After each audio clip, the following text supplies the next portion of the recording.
গতকাল যোধপুর থেকে রাত্রি ৯:৩০-এর রুনিচা এক্সপ্রেসে করে আজ ভোর ৪:৩০-এ আমরা এসে পৌঁছেছি রাজস্থানের সোনার শহর জয়সলমীরে। এই ভিডিওতে আমরা জয়সলমীর ফোর্টের বিভিন্ন দর্শনীয় স্থানগুলি ঘুরে দেখব এবং তার সাথে আপনাদের জানাবো যে জয়সলমীরে আপনারা কোথায় থাকবেন, কি খাবেন, এইসব। তাহলে চলুন শুরু করা যাক। Good morning. আমি এখন চলে এসেছি জয়সলমীর ফোর্টের সামনে, যেটা সোনার কেল্লা নামেও পরিচিত। তো আমরা কালকে যোধপুর থেকে রুনিচা এক্সপ্রেসে করে এখানে ভোর 4টের সময় ঢুকেছি, আর ঢুকে ডাইরেক্ট হোটেলে চলে গেছিলাম। তো এখন এই হোটেল থেকে বেরিয়ে এই হচ্ছে আমার পিছন দিকটা, আপনি যদি দেখেন এইটাই হচ্ছে সোনার কেল্লা। এখানে 4টে গেট আছে। তো 4টে গেটের ফার্স্ট যে গেটটা, সেই গেটটা হচ্ছে অক্ষয় পোল। এই হচ্ছে অক্ষয় পোল। এই সামনে লেখাই থাকবে সব জায়গায়, এইখানটা করে লেখাই আছে যে এটা অক্ষয় পোল। এটাই হচ্ছে মেন গেট।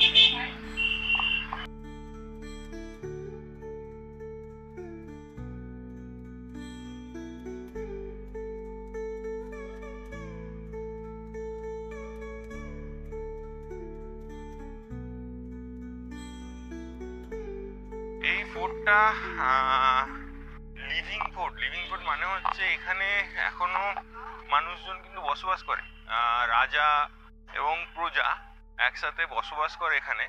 তো ওই জন্য এটাকে লিভিং ফোর্ট বলা হয়। এটা ছাড়াও চিত্তরগড় ফোর্ট যে আছে, ওটাও একটা লিভিং ফোর্ট।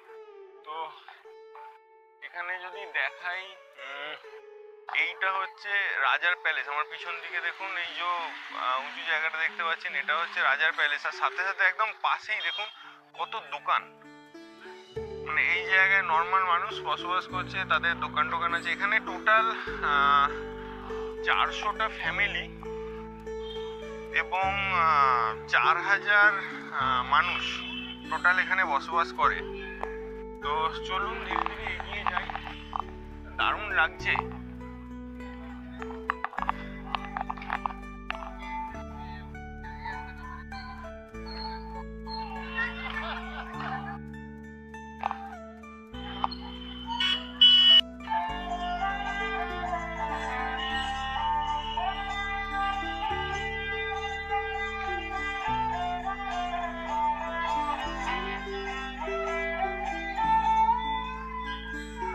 আচ্ছা, নেক্সট যে গেটটা, সেই গেটটা হচ্ছে সুরজ পোল। এইটা হচ্ছে সুরজ পোলটা।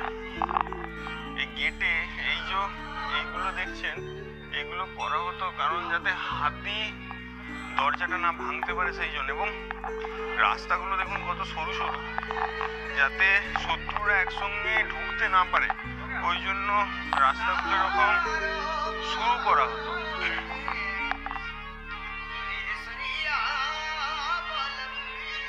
ও, এখানে এই গানগুলো শুনলে কিন্তু মন ভরে যায়।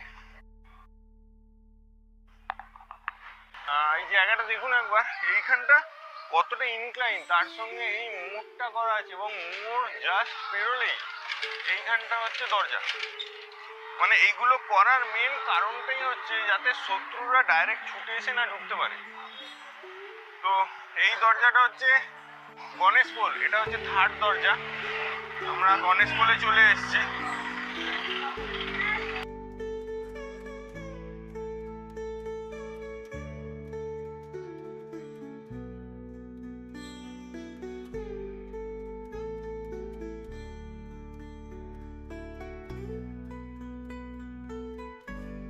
এখানটা একটু বলে নিই, এই জয়সলমীর ফোর্টের যে নাম জয়সলমীর, এটা অ্যাকচুয়ালি হয়েছে রাজা রায়ওয়াল জয়সাল। রাওয়াল এখানের রাজাদের বলা হতো। মানে বিভিন্ন জায়গাতে রাজাদের বিভিন্ন নামে ডাকা হতো। যেমন আপনি যদি উদয়পুরে যান, ওখানে রানা। আপনি যদি যোধপুরে যান, ওখানে রাও। এবং আপনি যদি জয়পুরে যান, ওখানে সাবাই। তো এখানকার রাজাদের রাওয়াল বলা হতো। তো এই রাওয়াল জয়সাল 1156-এ এই ফোর্টটা তৈরি করেন। তো তার নাম থেকে জয়সাল। আর এই ফোর্টটা যে পাহাড়ের ওপর অবস্থিত, পাহাড়টা অ্যাকচুয়ালি ত্রিকোণাকার। তো ত্রিকোণাকার এই কোণগুলোকে মেরু বলা হয় এখানে। তো ওই থেকে ওই ত্রিমেরু মেরু আর রাজা জয়সালের জয়সাল থেকে জয়সালমেরু বা জয়সালমের। পরবর্তীকালে 1974-এ সত্যজিৎ রায় এখানে একটা সিনেমা তৈরি করেছিলেন যার নাম দিয়েছিলেন সোনার কেল্লা। তো সেটা থেকে এর নাম হয় সোনার কেল্লা। এইখানে আমার এই পিছনে যে গেটটা দেখতে পাচ্ছেন, এই যে গেটটা, এটাকে বলা হয় হাওয়া পোল। এর আলাদা করে কোনো নাম নেই। হাওয়া পোল নাম হওয়ার মেন কারণটা হচ্ছে এখানে প্রচুর হাওয়া দেয়। এখানটা এমনভাবেই তৈরি করা হয়েছিল, জয়সালমের তো বুঝতেই পারছেন মরুভূমির মধ্যে খুব গরম জায়গা, তো মোটামুটি 40-50 ডিগ্রি টেম্পারেচার হয়। তো সেই সময় হাওয়া খাওয়ার জন্য এই পোলটা তৈরি করা হয়েছিল, সেই থেকে এটার নাম হচ্ছে হাওয়া পোল। এবং এখানে কিছু বসার জায়গা আছে, জায়গাগুলো মানুষ বসে বসে সেই জায়গাগুলো প্লেন হয়ে গেছে। আর এই দিকটা আমি যদি দেখাই, এই উপরটায় দেখবেন এই বাড়িগুলো খোঁজ আছে প্রচুর। এই খোঁজগুলো থাকার মেন কারণটাই হচ্ছে যে এখান থেকে যখন শত্রুরা আসতো, শত্রুদের গায়ে গরম তেল বা বারুদ ঢেলে দিয়ে জ্বালিয়ে দেওয়া হতো। ওই কারণে এই ব্যাক সাইডে এই খোঁজগুলো করা। আর এখানে প্রতিটা বাড়ির উপরে পাথর রাখা থাকতো, যখন শত্রুরা আসতো তাদের উপরে পাথর ফেলে দেওয়া হতো এবং পাথরগুলো গড়িয়ে গড়িয়ে যেত, গিয়ে রাস্তায় শত্রুদের আসতে অসুবিধা করতো। এই দেখুন এই বসার জায়গাগুলো একদম প্লেন হয়ে গেছে, দেখতে পাচ্ছেন। এই হচ্ছে ফোর্থ দরজা আমরা পেরোলাম, যার নাম হাওয়া পোল। এরপরে এই যে জায়গাটা আমরা এলাম, এইটাকে বলা হচ্ছে দশেরা চক। এখানে গঙ্গোর আর দশেরা দুটো মেন উৎসব। তো সেই গঙ্গোরের বা দশেরার নামে এই জায়গাটার নাম হয়েছে দশেরা চক। এখানে এই জায়গাটি হচ্ছে মেন জায়গা, এখান থেকে আপনাদের সব জায়গায় যেতে হবে। এটা একটু দেখিয়ে দিই। এই যে এটা দেখছেন, এটা হচ্ছে রাজার মহল, এবং এই ঝরকাগুলো দেখছেন, এই ঝরকার এই সামনে দিয়ে রাজা মুখ বাড়াতেন আর সবাই দেখতো। আর এইটা যেটা, এটা হচ্ছে রানীর মহল। এখানে আবার ঝরকাগুলো দেখুন, এখানে দেখা যাবে না, মানে ভিতরে কি আছে সেটা দেখা যাবে না, এইভাবেই ঝরকা করা হয়েছে। কারণ তখন বুঝতেই পারছেন পর্দা প্রথা ছিল, তো সেই জন্য সেইভাবে করা। আর যেখানে অনেকজন বসে আছে দেখছেন এই জায়গাটা, এখানে দেখুন একটা সিংহাসন আছে। সিংহাসনটায় রাজা বসতেন যখন দশেরা বা গঙ্গোর হতো, তখন রাজা এখানে বসতেন, সবাই দেখতো। আর তার পাশে এইটা হচ্ছে চামুন্ডা মন্দির, এটা। আর এই সাইড দিয়ে আপনারা যদি বাঁ দিকে চলে যান, তাহলে জৈনা টেম্পল বা সানভিউ পয়েন্ট এগুলো আছে এই বাঁ পাশটা দিয়ে। আর একটা জিনিস বলবো, এই যে এখানের যত বাড়ি সব দেখবেন এই যে হলুদ হওয়ার কারণ হচ্ছে এখানে বাড়িগুলো সব ইয়েলো স্যান্ডস্টোনে তৈরি হতো, এবং এই যে স্টোনগুলো বসানো হতো এর মধ্যে কিন্তু কোনো চুনসুরকি বা কোনো কিছু দেওয়া হতো না, ঠিক আছে। এইগুলো ইন্টারলকিং পদ্ধতিতে একে অপরের সঙ্গে আটকে থাকতো, মানে তখনকার টেকনোলজি ভাবুন, তখন ইন্টারলকিং পদ্ধতিতে এগুলো করা হতো। তো চলুন আমরা একে একে এবার দেখে নিই। প্রথমে রাজার মহল দিয়ে শুরু করব, করে তারপর দেখে নেবো। তবে হ্যাঁ, জৈন টেম্পেলটা একটু সকাল সকাল দেখে নেবেন, কারণ জৈন টেম্পেল কিন্তু 2টো অবধি খোলা থাকে, 2টোর পর বন্ধ হয়ে যায়, আবার সেই সন্ধ্যে 6:30টায় খোলা হয়। তো ওটা একটু দেখে নেবেন। মন্দিরগুলো এখানে সবই, এখানে জৈন টেম্পেল আর এই চামুন্ডা মাতা মন্দির যে আছে এই সাইডে, এর পাশেই লক্ষ্মীনাথজিকা টেম্পেল আছে, সেটাও একই। মন্দিরগুলো মোটামুটি 2টোর মধ্যে বন্ধ হয়ে যায়, তো একটু চেষ্টা করবেন মন্দিরগুলো সকাল সকাল দেখে নিতে। বাকি রাজারানী প্যালেস কিন্তু মোটামুটি 6টা অবধি খোলা টানা, মানে বন্ধ হওয়ার কোনো ব্যাপার নেই। তো সেইগুলো একটু দেখে নেবেন। চলুন আমরা ঘুরে দেখি, আপনাদেরও দেখাই। আমরা আছি লোটাস হাভেলিতে, এই পিছনের এটা দশেরা চক থেকে মোটামুটি ওই 50 মিটার মতো। তো চলুন একবার ভিতরটা দেখিয়ে দিই।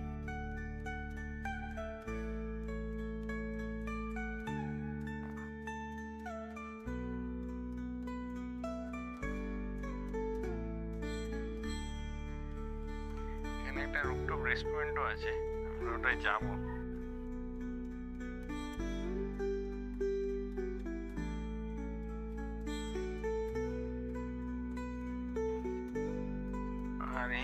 সামনেরটা হচ্ছে আমাদের রুম।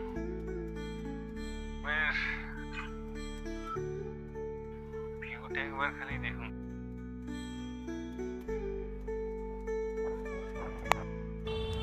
দেখুন হোটেল থেকে জানলা দিয়ে যা ভিউ দেখা যাচ্ছে, অপূর্ব, অসাধারণ। মনে হবে সারাদিন এখানেই বসে থাকি।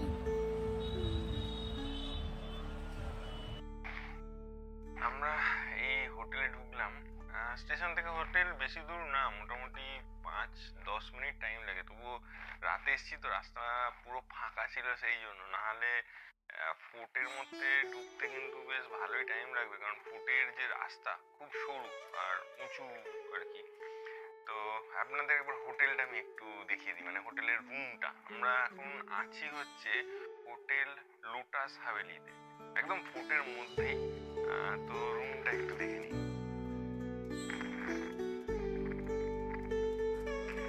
এটা হচ্ছে বেড। এখানে বেডটা যা সাইজ, মোটামুটি 3 জন আরামসে পেয়ে যাবে।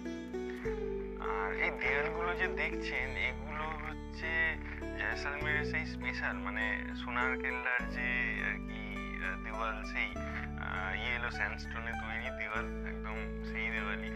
আর এই উপরে যে সিলিং গুলো, এগুলো অ্যাকচুয়ালি কাঠের, যাতে রুমগুলো ঠান্ডা থাকে। এটা একটা সাইড টেবিল, এখানে টিভি আছে। রুমটা ওয়েল ডেকোরেটেড, খুব সুন্দরভাবে সাজানো। এটা একটা টেবিল। আর একবার একটু বাথরুমটা দেখিয়ে দিই আপনাদের। এই দিকটায় বাথরুমটা, এটা হচ্ছে বাথরুমটা। তো একটা ওয়েস্টার্ন কোমোড আছে, এখানে একটা ওয়াশ বেসিন আছে, আয়না, গিজার আছে। তো মোটের উপর বেশ ভালো। मेरा नाम संदीप चौहान, जैसलमेर फोर्ट से सोनार किला, सत्यजीत राय के मूवी वाला सोनार किला। আচ্ছা, এই অ্যাকচুয়ালি হাভেলিটা পুরো ফোর্টের মধ্যেই, কিন্তু আমরা ওখানেই আছি। আপনাদের আগের দিনই আমি রুম দেখিয়ে দিয়েছি কিরকম। तो एक बार आप यहाँ पर कैसे कैसे रूम होता है, कैसे कैटेगरी का, और उसका प्राइस थोड़ा बता दीजिए। अलग अलग कैटेगरी के रूम है। रूम विथ व्यू है, उसका 2,000-1,500 रुपये है। अच्छा। विदाउट व्यू का 1,000-1,200 रुपये है। अच्छा, ये सीजन और ऑफ सीजन में कैसा होता है? सीजन में थोड़ा ज्यादा हो जाता है, क्योंकि अभी क्या पिक सीजन चला है ना, नवंबर, दिसंबर, न्यू ईयर्स और दीपावली, ये 2 सीजन हमारे लिए बहुत ज्यादा क्राउड होता है। अच्छा। तो रूम रेट 2 गुना 3 गुना बढ़ जाते बढ़ जाता हैं। है। जी सर। नॉर्मली सीजन में कैसा रहता है? नॉर्मली सीजन 1,500-2,000 रुपये लगते हैं एक रूम। वो व्यू वाले रूम? व्यू वाले रूम के। अच्छा, ठीक है। और एक बात है, ये जो सैम सैंड ड्यून्स होता है, जी सर, वो आप सफारी, डेजर्ट सफारी, हाँ, वो भी पैकेज होता है। जैसे किसी को जाना हो तो पैकेज पूरा हमको लेना, उनको बोलते हैं पैकेज लेना हमको, तो हम पैकेज में उनको 1 night hotel stay, 1 night camping का देते हैं स्टे। ठीक। ऐसे देखिए, बात ये है कि डेजर्ट सफारी जो होता है वहाँ पर बहुत फ्रॉड होता है। तो मैं रिकमेंड करूंगा कि आप इनसे एक बार बात कर लीजिए। आपको अगर रेट सही लगे तो इनसे ही करा लीजिए, क्योंकि ये यहाँ का रहने वाला है, ऊपर से फ्रॉड होने का चांस नहीं होता है। तो यही मैं रिकमेंड करूंगा। बाकी स्टेइंग वगैरह सब बहुत अच्छा है। और ये जो मैं बोल रहा हूँ, ये नॉन पेड प्रमोशन है, मतलब इसके लिए मैं अलग से इनसे कुछ ले नहीं रहा हूँ। तो थैंक यू, बहुत अच्छा लगा आपका रूम। Thank you sir. ठीक है, थैंक यू, वेलकम। আমাদের হোটেলে আমরা আর্লি চেক ইন করেছিলাম, কিন্তু তার জন্য আমাদের এক্সট্রা কোনো কিছু পেমেন্ট করতে হয়নি। আমাদের হোটেলের রুমের সাথে কোনো কমপ্লিমেন্টারি ব্রেকফাস্ট ছিল না।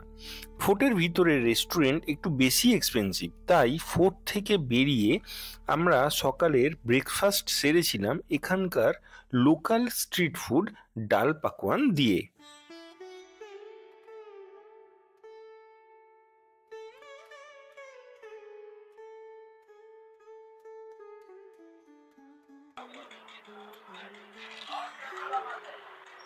কেমন খেতে? অনেকটা পাপড়ি চাটের মতো, খুবই টেস্টি।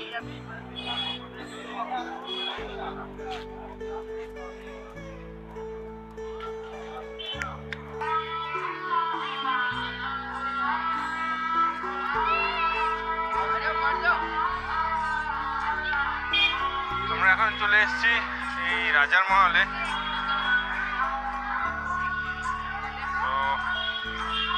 তো এগুলো হচ্ছে সতীদের সেই হাতের ছাপ, মানে আগে সতী প্রথা ছিল, রাজাদের হাতের ছাপ। আমরা এখন এই জয়সলমীর ফোর্টের রাজার মহলের ভিতরে ঢুকে গেছি। তো এখানে টিকিট হচ্ছে 200 টাকা করে, ইনক্লুডিং ক্যামেরা, মানে ক্যামেরা চার্জ নিয়েই টিকিট ওরা করে। তো আপনি ক্যামেরা আনুন না আনুন কোনো যায় আসে না, ইনক্লুডিং হচ্ছে 200 টাকা। ক্যামেরা অবশ্যই নিয়ে আসতে পারেন। আর পিছনে একবার ঝরকাটা দেখুন, এটা কানের যে ঝুমকো সেই স্টাইলে বানানো, দারুণ দেখতে। এটা অনেক পরে বানানো হয় এই ঝরকাটা এটা। তো চলুন আমরা ধীরে ধীরে ভিতরের দিকে যাই। আর এই ফোর্টের যে রাজার মহল সেটা মোটামুটি শীতকালে সকাল 8টা থেকে সন্ধ্যে 6টা অবধি খোলা থাকে।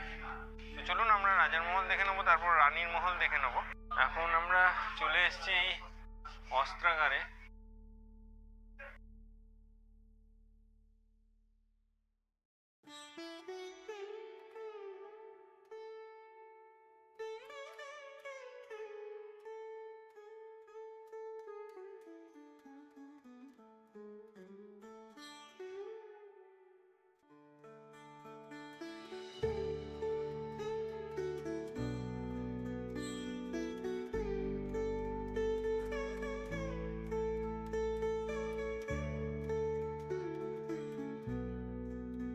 আচ্ছা, এগুলোর মধ্যে বারুদ ভরা থাকতো, এগুলো ওই বালির তলায় রাখা থাকতো।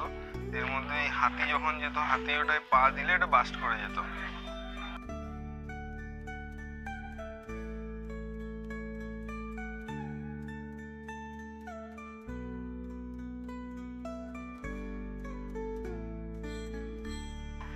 এটা হচ্ছে রাজার সিংহাসন, আর এর উপরে এই যে ছাত্রীটা দেখতে পাচ্ছেন, এটা সোনার কাজ করা আছে। আর এই সিংহাসনে আমি দেখাতে পারছি না, কাজে জানি না, এখনো কিন্তু তরোয়াল আছে, মানে রাজা এখনো বেঁচে আছেন। উনি বাইরে কোথাও আছেন, বাট রাজা এখনো আছেন, ওই জন্য সিংহাসনে তরোয়ালটা রাখা আছে।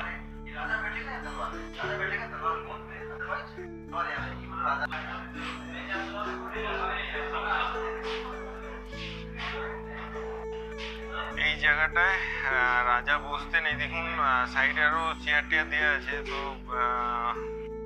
এটা খাস মহল ছিল আর কি, মানে দিওয়ানে খাস। এখানে রাজা তার যে স্পেশাল আধিকারিকরা ছিল তাদের সাথে বসে এই জায়গাটায় মিটিং করতেন। আচ্ছা, এইখানটার নাম হচ্ছে, এটা হচ্ছে ত্রিপলি। পোল মানে তো দরজা আগেই বলেছি, 3টে পোল, তাই ত্রিপলি। এই যে ঝরকাটা দেখছেন আমার মাথার ঠিক উপরে, এই ঝরকাগুলো ব্যবহার করা হতো বিভিন্ন বার্তা দেওয়ার জন্য। এবার বার্তাটা ভালো হতে পারে, খারাপও হতে পারে। তো ভালো যদি হতো সেক্ষেত্রে ড্রাম বাজানো হতো, আর যদি ব্যাড নিউজ হতো বা কেউ আক্রমণ করতো তখন বিগুল বাজানো হতো, মানে সানাই টাইপের একটা জিনিস বাজানো হতো। তো এইভাবে এখানে একজন থাকতো যে পুরো ফোর্টে বার্তা দিত, যে কোনো ভালো নিউজ বা ব্যাড নিউজ। আর আমার পিছনে এই যে এইগুলো যদি দেখেন, এই যে চাকতির মতো করা আছে গোলগোল, এগুলো এখানে সৈনিকরা থাকতো। এরা এখান থেকে দেখতো যে কেউ অ্যাটাক করছে বা কোনো শত্রু আসছে কিনা। তো এখান থেকে ওরা দেখতো, কিন্তু বাইরে থেকে কেউ ওদের দেখতে পেত না।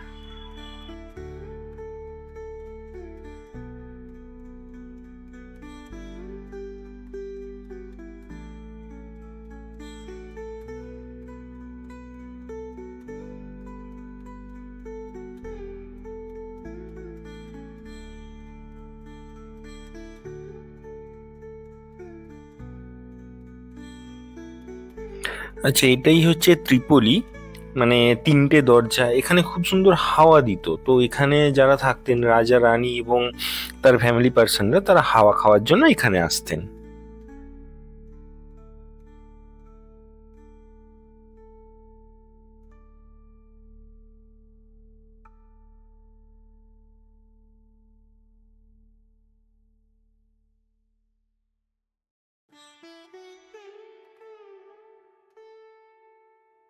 ইনি হলেন মহারাজা অক্ষয় সিং, এনার নামেই সেই অক্ষয় পোল। ইনি হলেন মহারাজা গাদ সিং। এনার রিক্রিয়েশনের জন্য খুব সুন্দর একটা রুম আছে, যদিও কনস্ট্রাকশনের কারণে সেটি বন্ধ থাকার জন্য আমি আপনাদের দেখাতে পারলাম না। আচ্ছা, এখানে একটু বলে রাখি, এই যে সাইড ফেস দেখছেন, তার মানে এই ছবিগুলো হচ্ছে কাল্পনিক ছবি। আর যেগুলো মানে এই ছবিটা দেখুন ফ্রন্ট ফেস আছে, ফ্রন্ট ফেস মানে হচ্ছে এটা অরিজিনাল ছবি। ইনি হলেন মহারাওয়াল সালিভান সিং। এনার নাকি হাইট ছিল 7 ফুট 5 ইঞ্চি এবং ওয়েট 250 কেজি।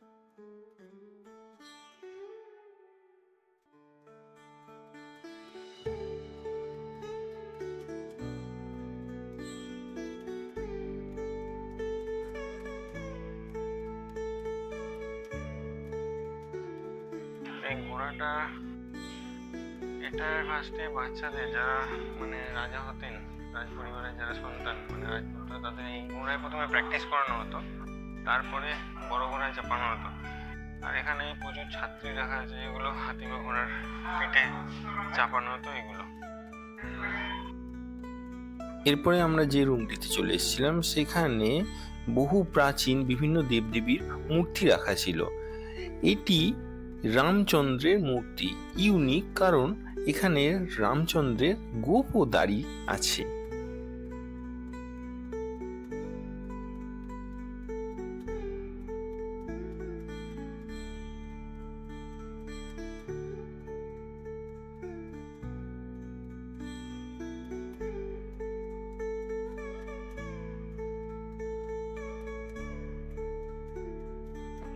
এখানে সেই ফ্রেস্কো পেন্টিং করা আছে। ফ্রেস্কো পেন্টিং মানে আমি আপনাদের আগেই বলেছি যে ন্যাচারাল কালার দিয়ে করা পেন্টিং। একবার দেখুন কি অসাধারণ। এবং এখানে যে সোনালি কালারটা দেখতে পাচ্ছেন সেটা সোনা দিয়ে তৈরি, এবং ওই কারণে আপনারা যদি এর ওপর লাইট বা আলো ফেলেন তাহলে প্রচণ্ড গ্লো করবে।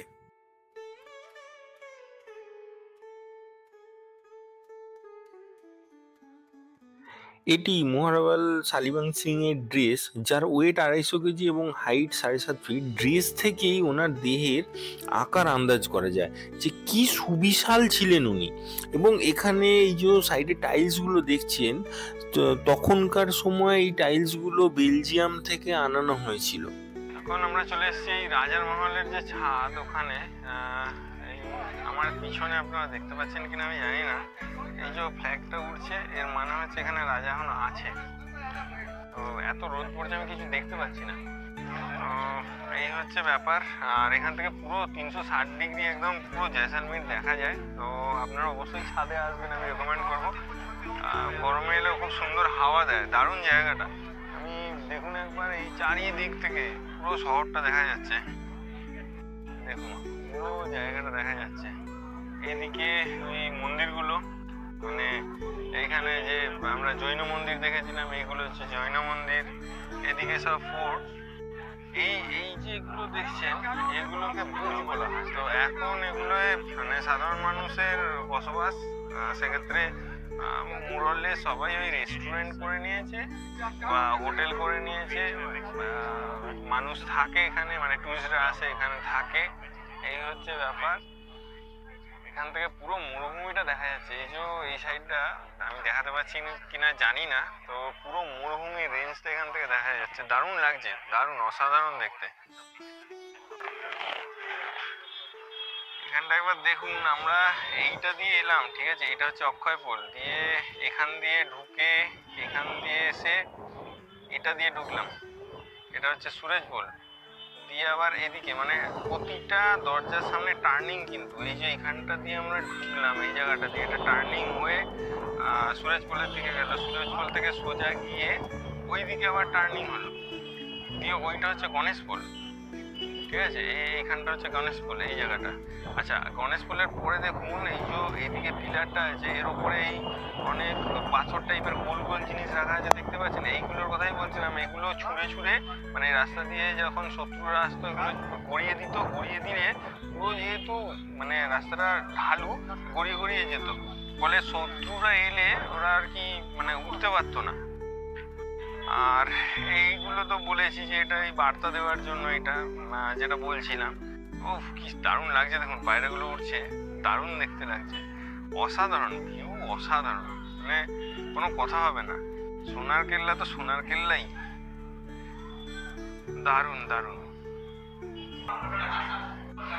এটা হচ্ছে দিওয়ানিয়াম। আমরা এই ছাদের ওপর থেকে নেমেই বাঁদিকে চলে এসেছি, বাঁদিকে এসেই এটা হচ্ছে দিওয়ানিয়াম। দিওয়ানিয়াম মানে হচ্ছে যেখানে আম জনতার কথা শুনতেন, জনতার দরবার আর কি।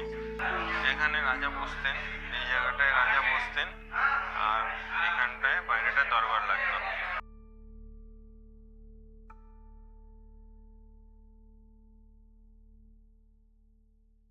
এই ঝরকা যেখান থেকে রাজা আর কি দর্শন দিতেন, নিচে দেখতো সবাই। আচ্ছা, রাজার মহল শেষ করে এবার আমরা এগিয়ে চললাম এই রানী কি মহলের দিকে। তো যদিও রানীর মহল বলা হয়েছে, বাট এখানে ভিতরে খুব একটা দেখার কিছু নেই। এরকম আপনারা কিছু কিছু আইডল দেখতে পাবেন, বাকি আর তেমন কিছু দেখার নেই।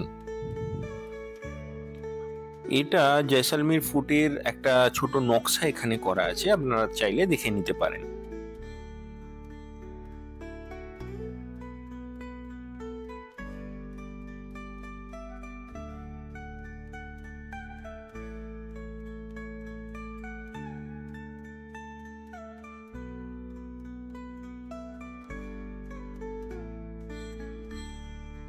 এই ভিডিওটি আমরা এখানেই শেষ করছি। পরের ভিডিওতে আমরা দেখে নেব জৈন টেম্পেল, লক্ষ্মীনাথজিকা টেম্পেল, সত্যজিৎ রায়ের কল্পিত মুকুলের বাড়ি, সাথে সাথে গার্দিসার লেক, ব্যাস ছাত্রীর মতো বেশ কিছু দর্শনীয় স্থান। তো এই ভিডিওটি আপনাদের কেমন লাগলো অবশ্যই জানাবেন। যদি ভালো লেগে থাকে তাহলে ভিডিওটিকে লাইক এবং চ্যানেলটিকে সাবস্ক্রাইব করবেন।